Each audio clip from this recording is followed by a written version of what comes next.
নমস্কার বন্ধুরা, শুভ দুপুর। দেখো আজকে আমি রান্না করছি ছোট ছোট রুই মাছ গোটা গোটা করে। তো মাছগুলোকে আগে কেটে ধুয়ে পরিষ্কার করে লবণ হলুদ মাখিয়ে নিয়েছি। তারপরে কড়া বসিয়ে দিয়েছি। কড়াতে তেল গরম হয়ে গেছে।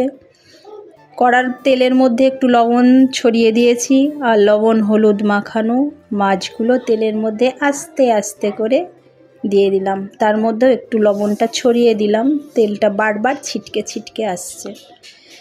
তো দেখো মাছ ভাজা হয়ে যাচ্ছে, মানে করছি মাছ ভাজা।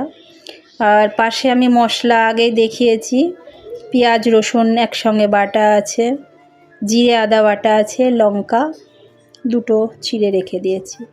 দেখো মাছগুলোকে আস্তে আস্তে আমি উল্টে দিলাম। দেখো মাছ সুন্দরভাবে লাল লাল করে ভাজছি। আমাদের মাছ ভাজা একটু কড়া আর সুন্দর লাল লাল করে ভাজতে হয়, না হলে ছেলেরা খেতে চায় না।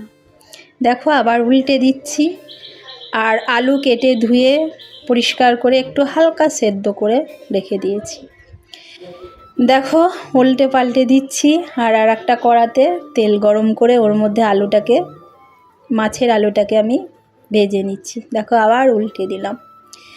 তো মাছ ভাজা প্রায় শেষের দিকে।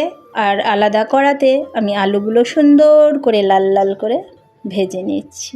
দেখো মাছ ভাজা প্রায় শেষের দিকে। তো দেখো এখনও মাছ ভাজছি, সুন্দর করে লাল লাল করে মাছ ভাজছি। তো দেখো মাছ ভাজা হয়ে গেছে। এবার আমি মাছ ভাজাকে তুলে নিলাম। মাছ ভাজাগুলো ওর মধ্যে আরেকটু তেল অ্যাড করে ওর মধ্যে পাঁচফোড়ন, জিরে, তেজপাতা, কাঁচা লঙ্কা আর টমেটো, পেঁয়াজ রসুন বাটা, আদা বাটা, জিরে বাটা একসঙ্গে আমি সব মশলাগুলোকে দিয়ে দিলাম। তার মধ্যে একটু পরিমাণ মতো লবণ দিয়ে দেব আর একটু হলুদ দিয়ে দিলাম। দেখো তারপরে মশলাটাকে সুন্দরভাবে কষে নেব আর একটু মিট মশলা ছড়িয়ে দিলাম। দেখো ভালো করে মশলাটাকে কষিয়ে নিলাম। দেখো তেল ছাড়া ছাড়া হয়ে গেছে।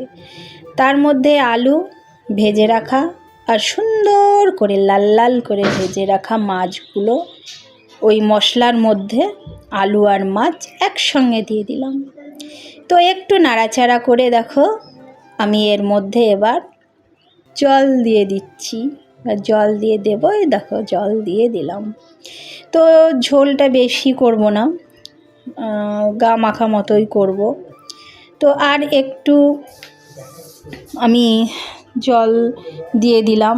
তো দেখো আমার মাছের রান্না হয়ে গেল। কেমন লাগলো অবশ্যই বলবে। আর দুপুরে চলে এসো আমাদের বাড়িতে। শুভ দুপুর, নমস্কার। সকলে খুব খুব খুব ভালো থাকবে।